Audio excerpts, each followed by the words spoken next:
Good day, my beloved employers in Hong Kong. I'm Lorna Soliven Valera. I'm 42 years old. I have 3 children. I have 2 tattoos, any kind of tattoos. My father's name is Magnus Soliven. My mother's name is Lydia Soliven. I work very hard. I've been working in Kingdom Saudi Arabia, especially in Jeddah. From Al-Dahari family. My sir is retired engineer. My madam is retired principal. There are 7 children. One is in London.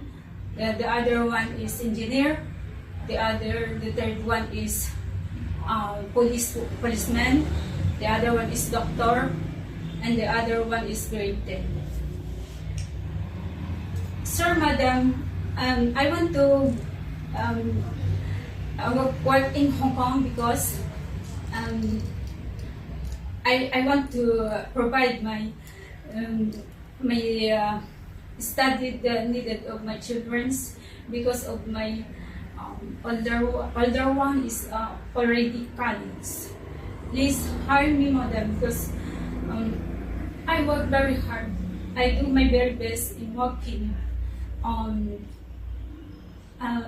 I'll do baking, I'll do ironing, I'll do washing clothes, all around work. I'll do my very best to do my duties and responsibilities. Good day po.